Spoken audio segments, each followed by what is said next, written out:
Banks do not make money because they are smart. They make money because you are busy. Think about that for a second. You bought a car on EMI, you upgraded your phone on a zero-cost EMI, you have a home loan that you call your biggest achievement, and somewhere along the way, nobody sat you down and showed you the actual math, because if they had, you would never have agreed to any of it. Listen closely, because this is being actively hidden from the common man. The entire Indian banking system is built on one foundational assumption, that you will never pick up a calculator.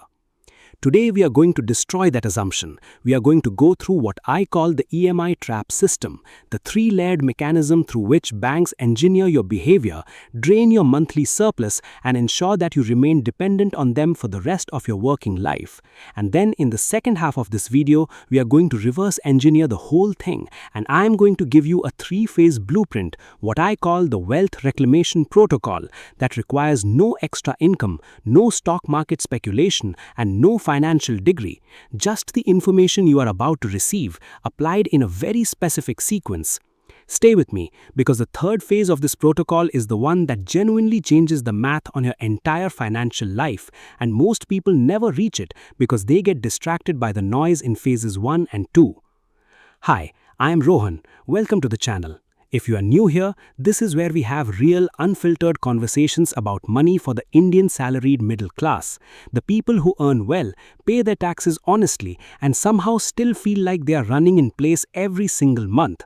If that description fits you, subscribe right now and hit the bell, because this community is growing fast and the conversations we have here are not happening anywhere else.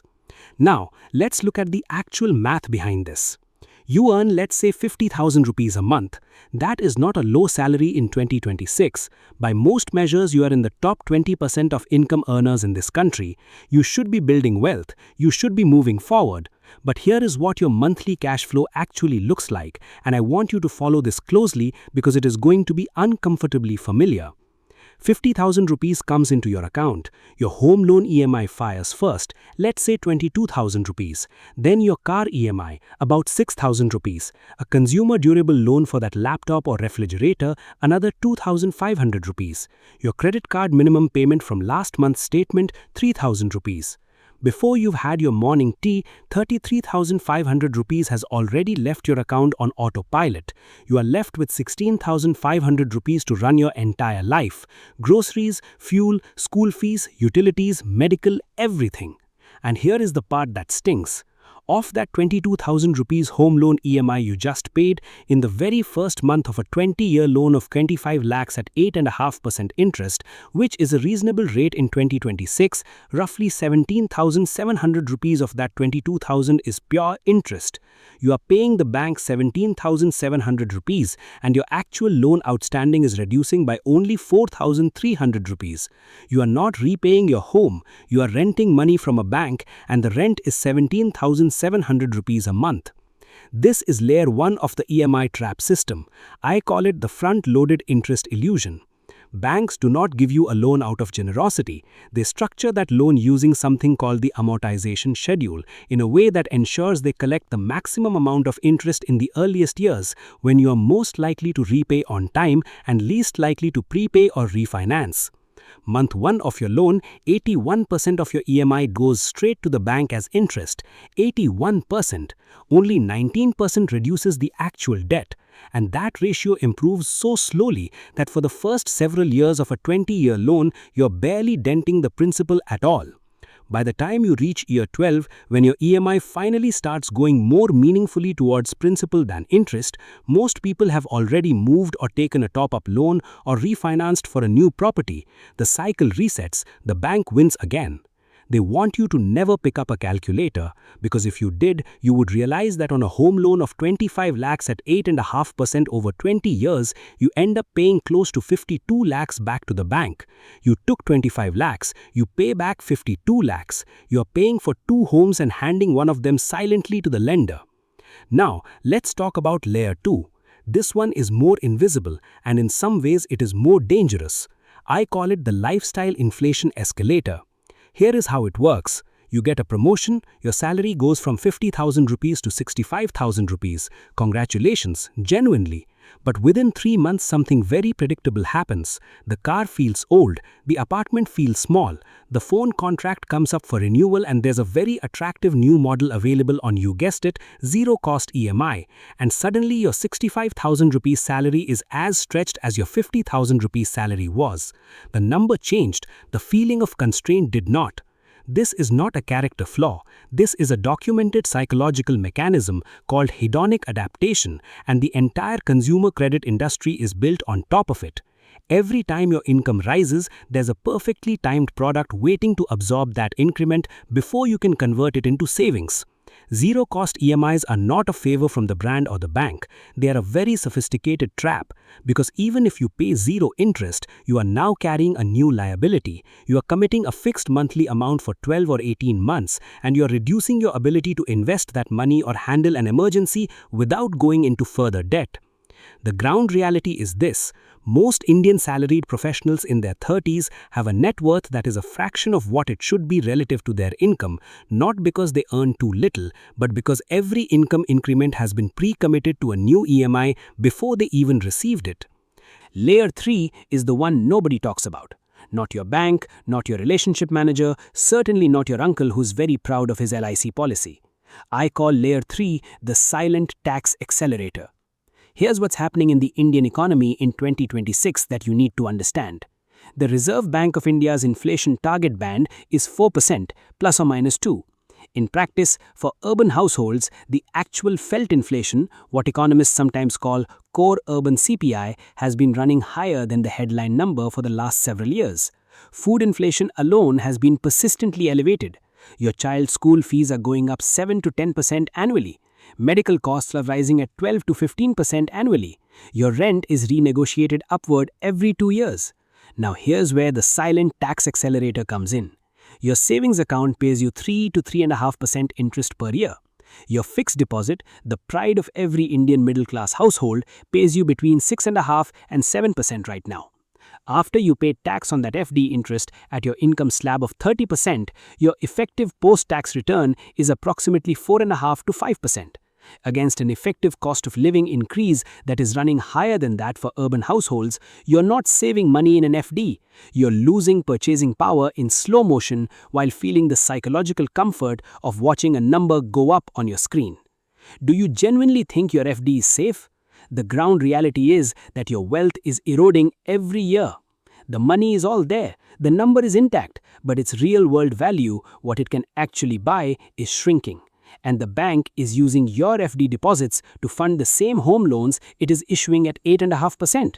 You deposit at 6.5%, they lend at 8.5%, and they pocket the 2% spread on your money every single day.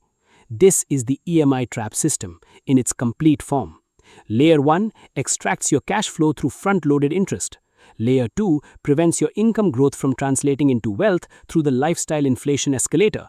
And Layer 3 ensures that whatever little surplus you do manage to save is handed right back to the same institution through instruments that appear safe but are systematically underperforming inflation. 3 layers, 1 outcome. You stay exactly where you are financially for most of your working life. Now, I want to shift gears completely, because this video is not about making you feel trapped. It is about showing you the exit. And the exit is not exotic. It is not risky. It is not about putting your money in some crypto token or some small cap scheme your colleague is excited about. The Wealth Reclamation Protocol is boring, mechanical, and genuinely powerful. Let's go through it. Phase 1 is what I call the EMI Audit and cash flow liberation. You are going to sit down this week, not sometime, this week, and you are going to list every single EMI you're currently paying. Home loan, car loan, personal loans, consumer durables, BNPL dues, credit card revolving balance, everything. Write down the outstanding principal and the interest rate on each one. Now here's the rule. Any loan that is not a home loan and has an interest rate above 12% is what I call a wealth drain. Personal loans, credit cards revolving at 36 to 42% annually, those are not debt. Those are financial fires. And you do not negotiate with a fire. You put it out first. The sequencing matters enormously here. Most financial content will tell you to put money in SIPs and simultaneously pay off debt. That is mathematically wrong in most cases. If your credit card is charging you 36% annually and your SIP is delivering 14 to 15% annually, you're losing 22 percentage points on every rupee you're not using to pay that credit card. There is no investment product available to a retail investor in India that will reliably beat 36% returns. Zero. Paying off that debt is the highest guaranteed return available to you. Phase 1 is not glamorous. Phase 1 is emergency surgery. But within 6 to 12 months for most people, executing Phase 1 correctly liberates a significant monthly cash flow, sometimes 8 to 12,000 rupees a month that was previously going to service high interest debt. That freed cash flow becomes the raw material for Phase 2. Phase 2 is the SIP acceleration engine. You might think there's a catch here, but the truth is the RBI completely allows this system. SEBI regulates it, and it is available to every single person watching this video regardless of their income level. Here's the math, and I want you to follow this precisely. Let's say Phase 1 liberates 10,000 rupees per month for you. You take that 10,000 rupees and you set up what I call a split strike SIP. Not a single SIP, a specifically structured set of 3 SIPs into 3 distinct asset categories. 6,000 rupees into a large cap index fund or a Nifty 50 index fund. I'm not going to name specific funds because fund recommendations require disclosure, but index funds are available from every major AMC in India. 2,000 rupees into a mid-cap index fund, 2,000 rupees into a debt mutual fund or an arbitrage fund for the stability component. Why this specific split? Because this is the structure that most efficiently captures what I call the 8-4-3 compounding ladder.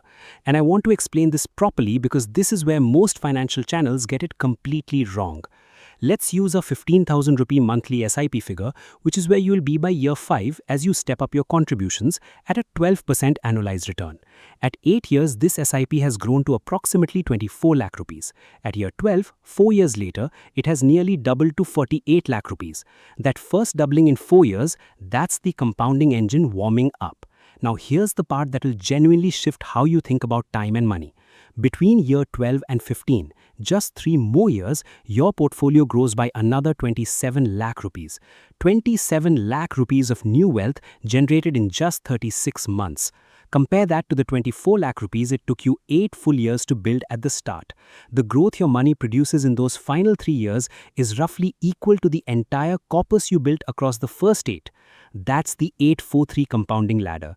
The same engine that felt slow and unrewarding in year 1 is by year 13 generating wealth faster than most people earn their salaries. At 15 years with 15,000 rupees a month at 12%, you're sitting on approximately 75 lakh rupees. Now extend that to 20 years with a 10% annual step up on your SIP, which simply means telling your SIP platform to increase your monthly contribution by 10% every year. A one-time instruction that takes 2 minutes to set.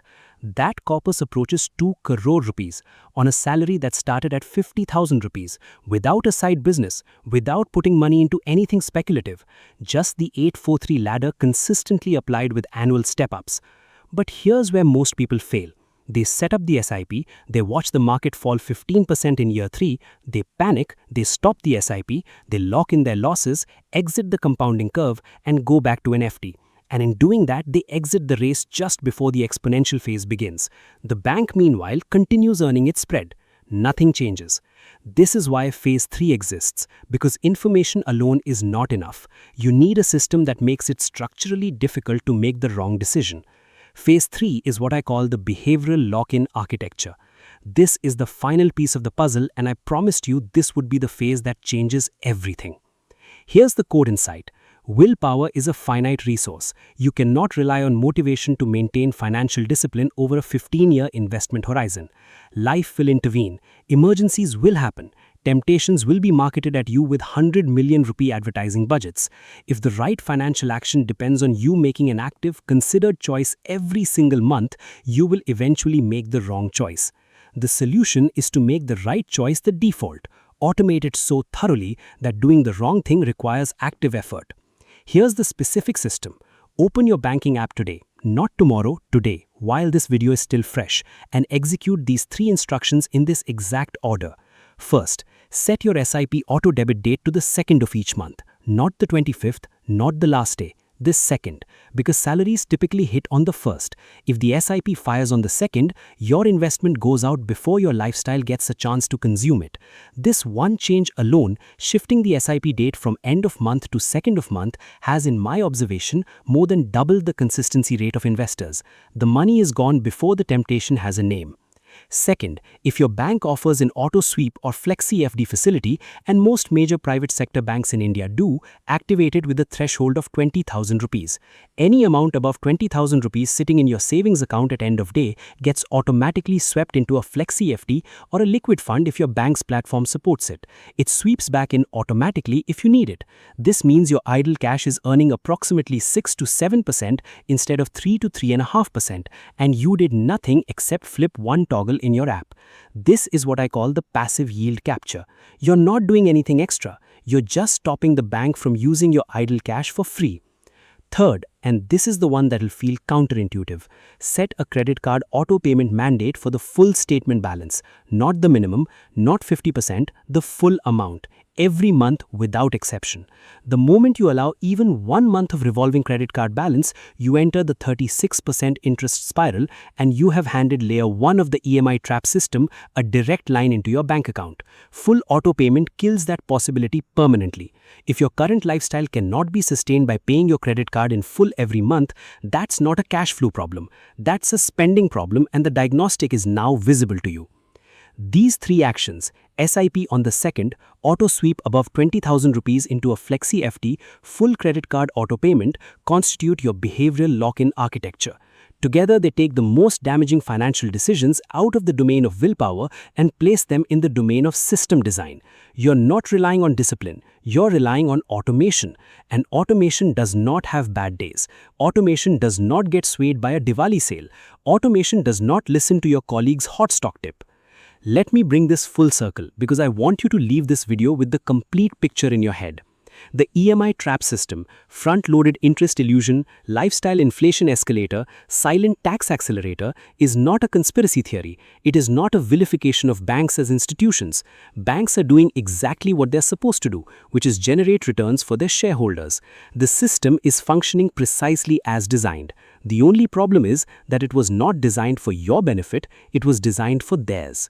The Wealth Reclamation Protocol, Phase 1's EMI Audit, Phase 2's SIP acceleration engine on the 843 compounding ladder, and Phase 3's behavioral lock-in architecture is your counter system. It works because it operates on the same principles as the bank system, just pointed in your direction. Automation, compounding, consistency over time. The ingredients are identical, the beneficiary changes. You're not going to out-earn this problem. A salary increment without a system just means you make the same mistakes with a larger number. You're not going to out-save this problem. Cutting chai and cancelling OTT subscriptions will not build a 2 crore rupees corpus. You're going to out-system this problem. You're going to build an automated financial architecture that runs in the background of your life, quietly and persistently, reversing the wealth transfer that has been happening since the day you got your first salary account. Open your banking app, set the SIP date to the second, activate auto sweep above 20,000 rupees into a flexi FD, mandate full credit card payment. Do it before you sleep tonight. Because the bank system was running while you slept last night, yours can start tonight too. If this video gave you a genuinely new perspective on your money, please share it with one person in your life who you think needs to hear this. Not because it helps the channel, though it does, but because this information creates real, measurable change in people's financial lives. And the more people who have it, the harder it becomes for the system to keep exploiting the ones who don't. I'll see you in the next video.